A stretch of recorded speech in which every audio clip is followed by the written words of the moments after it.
Patricia, Program Manager of EPA's Columbia River Basin Restoration Program.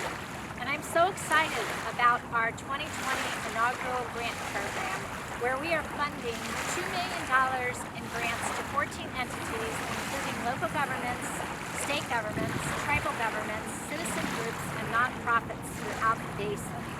These projects will fund toxics reduction and assessment, pollution prevention activities, and increase citizen involvement and education throughout the basin.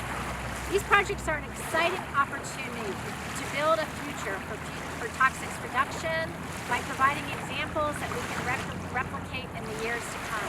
Come join us as we work together to reduce toxics in the magnificent Columbia River Basin.